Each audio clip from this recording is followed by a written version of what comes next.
한 주간 발생한 뉴스를 재정리해보는 시간입니다. 지난 한 주 동안 주요 이슈는 뭐가 있었는지 이상원 뉴스민 기자를 통해서 이야기 나눠보겠습니다. 화상으로 연결돼 있습니다. 안녕하십니까? 네, 안녕하십니까. 뉴스민 이상원 기자입니다. 네, 우선 지난 한 주 동안 발생한 주요 이슈부터 종합해 주시죠. 네, 첫 번째로 전두환 씨 사망과 대구 경북 추모 분위기를 살펴보고요. 다음은 대구 5.18 피해자들이 국가를 상대로 손배소송에 나섰다는 소식 짚어보겠습니다. 끝으로 올해 들어 경북에서 가장 많은 코로나19 감염자가 확인됐다는 뉴스 살펴봅니다. 전두환 전 대통령이 지난 23일 자택에서 별세했는데요. 대구 경북 추모 분위기가 노태우 전 대통령 때와는 달랐다고요?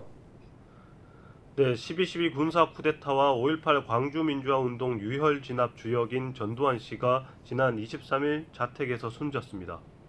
군사 쿠데타 동지였던 노태우 씨가 지난달 26일 별세한 후 29일 만입니다.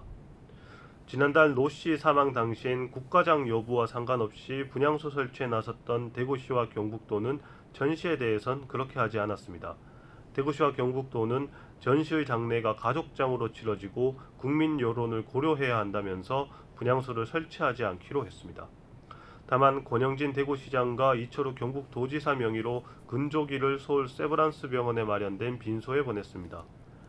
권 시장과 이 지사는 노 씨 때와는 달리 공개적으로 추모 발언은 하지 않았습니다. 전 씨가 졸업한 대구 공고도 분향소를 마련하지 않으면서 비교적 조용한 분위기 속에 장례 일정이 마무리됐습니다.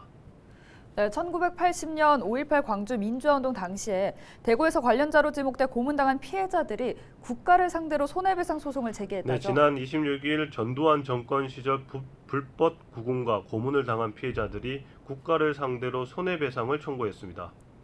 지난 5월 헌법재판소는 민주화운동 유공자가 보상금을 수령했다는 이유로 정신적 손해배상 대상에서도 제외하는 것은 위헌이라고 결정했는데요. 헌재 결정으로 정신적 손해에 대해서도 배상을 받을 길이 열리면서 전국적으로 손배소가 제기되고 있습니다. 지난 10월 서울중앙지법은 5.18 민주화운동 당시 옥고를 치른 피해자들이 제기한 정신적 손해배상 소송에서 원고 일부 승소 판결을 내렸습니다. 대구에선 피해 당사자와 유가족 100여 명이 소송에 참여했고 법무법인 맑은 뜻이 이들을 대리합니다. 이들은 전두환 씨에게도 책임을 물으려 했지만 그가 사망하면서 국가를 상대로만 소송을 제기했습니다. 네, 끝으로 코로나19 발생 현황도 짚어주시죠. 네, 경상북도에 따르면 지난 26일 0시 기준으로 발생한 신규 코로나19 감염자는 116명입니다.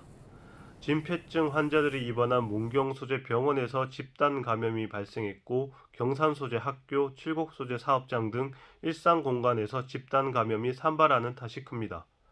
경북에선 지난해 3월 하루 122명 감염이 확인된 적이 있는데 그 이후 631일 만에 최대치입니다. 단기적 일상회복 돌입 후 경북은 상대적으로 안정적으로 상황이 관리됐지만 최근 감염자가 급증하는 모양새입니다. 지난 21일까지 주간 1일 평균 확진자 수는 34명으로 10월 31일 36.7명과 비슷한 수준이었지만 26일을 기준으론 61.4명으로 2배 가까운 증가 양상을 보입니다. 청송과 울릉을 제외한 21개 시군에서 11월 들어 확진자가 발생했습니다.